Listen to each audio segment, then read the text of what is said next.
लिए इतना बड़ा बीड़ा उठाया।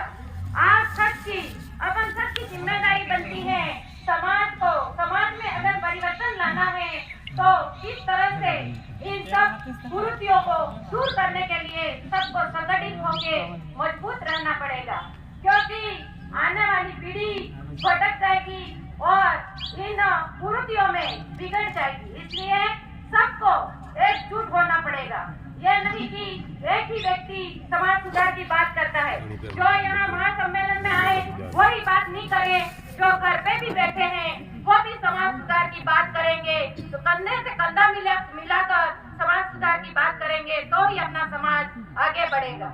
और साथ ही साथ मैं इस मौके पर यह कहना चाहती हूँ कि शिक्षा, अधिकतर शिक्षा पे ही जोर देना चाहिए तो ही अपना समाज आगे बढ़ेगा, क्योंकि आजकल कर्मचारी लोग आते ही नहीं है। कर्मचारियों के बच्चे अच्छे कोचिंग सेंटरों में पढ़ते हैं और अच्छे शिक्षण संस्थानों में पढ़ते हैं, इसलिए गरीबों के बच्चों को कौन देखता है। मैं इस मौके पर कहना चाहती हूँ, हमारे एमएलए साहब भी बैठे हुए हैं, एमएलए साहब का ध्यान आकर्षित करना चाहती हूँ कि हमारे गढ़ी विधानसभा में एक निःशुल्क कोचिंग सेंटर खोला जाए ताकि हमारे गरीबों के बच्चे वहाँ जाके पढ़ के नौकरी लग सके। और एमएलए साहब को यही कहना चाहती हूँ इस मौके पर कि हर भर्ती में बिल्कुल भर्तियों में कोई सीटें नहीं आ रही हैं। एसटी टीएसपी एरिया बहुत गरीब एरिया है, जहाँ पर क्राइटेरिया भी कर रखा है 40% का। हमारे बच्चे इतने कोई इंटेलिजेंट अगर हैं बच्चे, वो जो अधिकारियों कर्मचारियों के बच्चे बाहर जाके पढ़ सकते हैं और हमारे बच्चे नहीं पढ़ सकते हैं, इसलिए ये क्राइटेरिया भी कम करने के एमएलए साहब को मैं ये कहना चाहती हूँ कि समय रहते विधानसभा में ये मुद्दा उठाएंगे ताकि हमारे बेरोजगार इस पर कहीं न कहीं अपना रोजगार प्राप्त कर सके और अपना जीवन यापन कर सके, क्योंकि खाली दिमाग शैतान का घर होता है। बेरोजगारों के पास कोई है ही नहीं, न तो पोस्टें आती है। मैं महिला होने के नाते एमएलए साहब को कहना चाहती हूँ, अभी महिला पर्यवेक्षक की एक भी पोस्ट आई है। कितनी महिलाएं बेरोजगार हैं, वो एक ही महिला लगेगी, बाकी महिलाएं कहाँ जाएगी।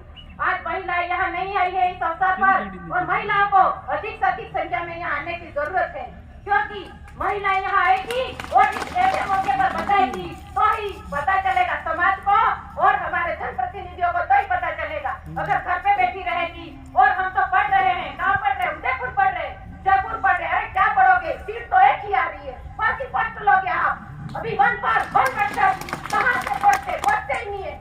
मैं एमएलए साहब को हाथ जोड़ के निवेदन करना चाहती हूँ कि एमएलए साहब हर भर्ती में, अभी जुलाई आने वाली है, नया शिक्षण सत्र चालू होने वाला है। अभी मैं हर कार्यक्रमों में विद्यालय में गई हूँ, चतुर्थ कर्मचारी के पास खाली है हर विद्यालय में।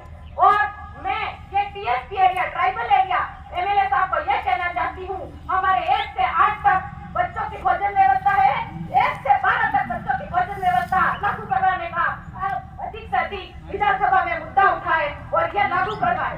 मैं ये कहना चाहती हूँ इस मौके पर। इसलिए एमएलए साहब, आप समाज की आपकी कुरीतियों के साथ साथ शिक्षा के माध्यम से बच्चों को और इस समाज को आगे बढ़ाने के लिए बीड़ा उठाया है, और आप शिक्षा के माध्यम से बच्चों को आगे बढ़ाओगे तो आपका कल्याण होगा। इस मंगलेश्वर की पावन धरती पर आप सभी पधारे, आप सबने मेरी वाणी को सुना, आप सबको धन्यवाद जोहार करती हूँ। और साथ में ये कहना चाहती हूँ, दो ही कड़ी में मैं भजन बोलना चाहती हूँ। वाला मोने वाला मो बोले वाला आउदारी को राजा की गए वाला माँ ऑनलाइन नो तमानो आयो रे वाला माँ आउदारी को राजा की गए वाला माँ।